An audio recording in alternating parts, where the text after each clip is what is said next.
This is a prelude for preparing ourselves for Nrsimha Chaturdashi. Many of you were likely with us yesterday. We heard something from Hari Bhakti Vilas, which is a book written by, commented on by Sanatana Goswami, very authoritative text. And in the section that's describing various austerities or vratas or practices for Vaishnavas, in a section that's discussing the Nrsimha Chaturdashi vrata we heard yesterday, Sanatana Goswami makes reference to Nrsimha Purana, and Nrsimha Purana gives a description of how Prahlad became Prahlad by, in his previous life, by mistake, unintentionally observing a complete fast because he got in an argument with his girlfriend, a prostitute.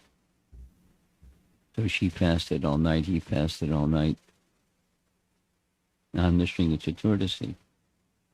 And in his next life, he became Prahlad, Lord Nrsimhadev describes. And the prostitute became an Apsara, and after living that life of an Apsara for one lifetime, she went back to Godhead. She attained Vaikuntha on the strength of this unintentional, what to speak of intentional, observance of Nrsimha Chaturdashi. In Canto 7, Chapter 10, we heard yesterday, Prabhupada indicates very clearly that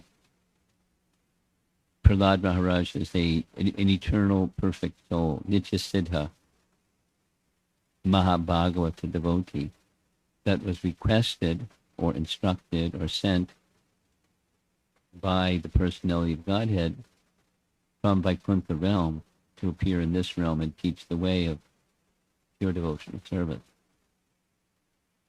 Which means, the explanation is from the very beginning.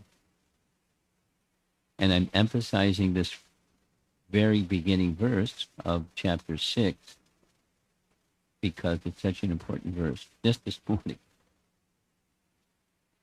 Prabhupada was lecturing in Detroit, 1972, and the verse was no surprise. Komara Acharat Pragyo Dharman Bhagavataniha, the first verse of chapter 6. So we're going to enter into that a little bit more. The theme of those initial 5 verses of chapter 6, this is Prahlad's teaching to his classmates, is his way with his peer group of young boys, all sons of demons, and not exposed to what he's teaching. When he's done with his teaching, they ask, "Where'd you learn all this?" And he tells them he learned what he was sharing with them from Narada Muni. How does any one of us receive the message of bhakti? The one who hasn't. And who can be a better person to deliver the message of bhakti than Narada Muni? He is he's a Shakti-Vesh avatar, Narada Muni, bearing the Lord's bhakti Shakti, and he gives very liberally. There's a list of who Narada Muni gave bhakti to. It's a long list. And how he did was very creative each time. So in this case, he's instructing Prahlad within the womb of his mother, which conforms with the idea that he was a Nitya Siddha devotee. That means when Kayadu was pregnant Narada understood that this is a great soul. He didn't say at that point a pure devotee. It's a great soul. So because Indra, while Hiranyakashipu was away in the forest engaging his extensive and very difficult austerity, the demigods took the opportunity. Can you fix the sound?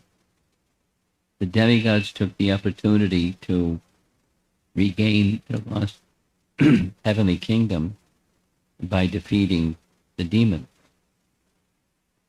And they kicked them out, and they found her. They found Kayadu, his pregnant wife. So, a little bit of culture. They decided not to kill her. They decided to retain her until the child was born, and then kill the child that was born.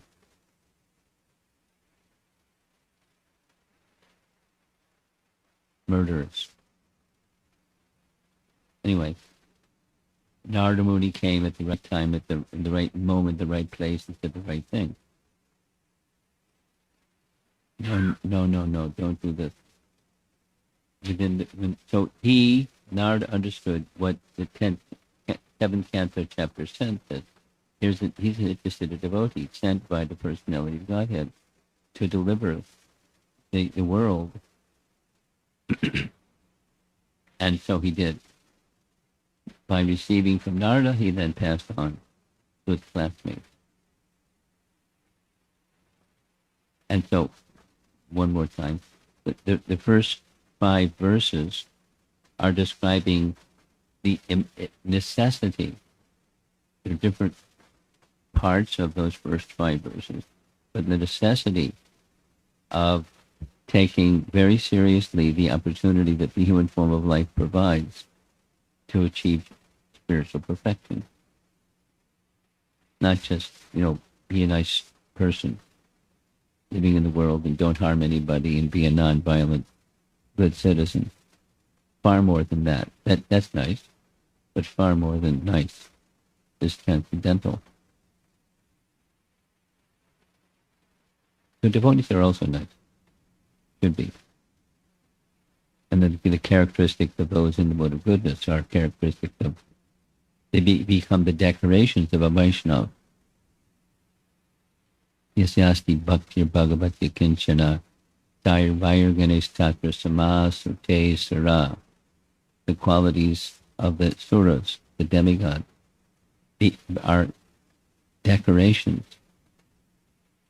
The Vaishnava becomes decorated by such qualities without necessarily striving for those qualities, just by striving to become in full shelter of the personality of Godhead. So there are parts of Prahlad's teaching that say that, but this first part, the first 5 verses, is the perils of not engaging in devotional service, the glory of devotional service and the peril of not, and how fortunate the human form of life is. So I decided to do something a little different at the beginning. I'm going to show you, once upon a time I was a college kid, a few lifetimes ago. And one of the person that gave me the first Krishna conscious literature back to Godhead magazine was Purijan, who was a fellow student.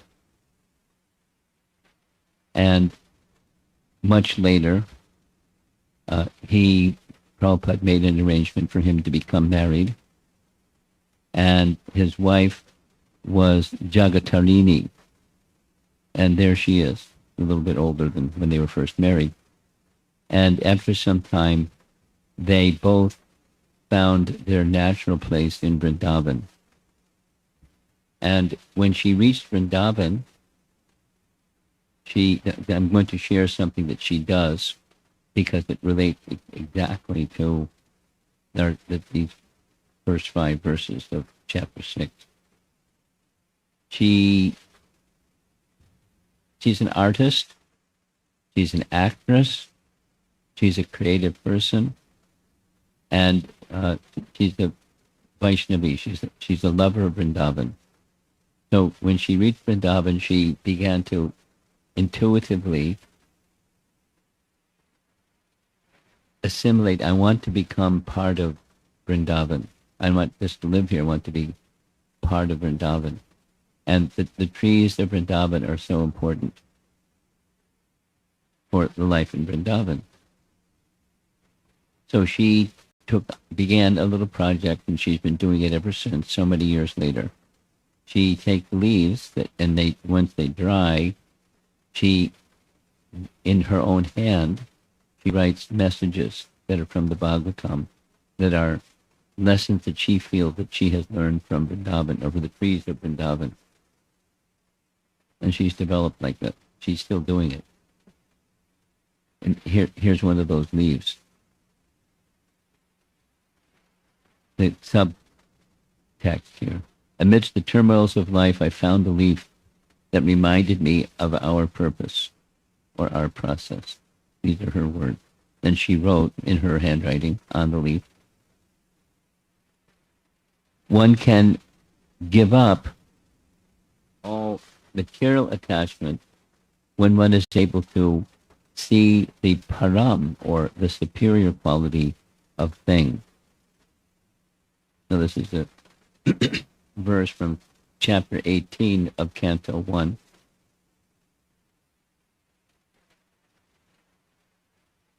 And she has something, she has friends, and then she sends these leaves to friends. It's a loving exchange, the gift from Vrindavan to someone. But, a message, because that's the best gift, along with the leaf of Vrindavan. So here's the accompanying message to a friend. It is for us about keeping the iron in the fire, or if the fire is going out or burning low, it is about stoking it or adding fuel.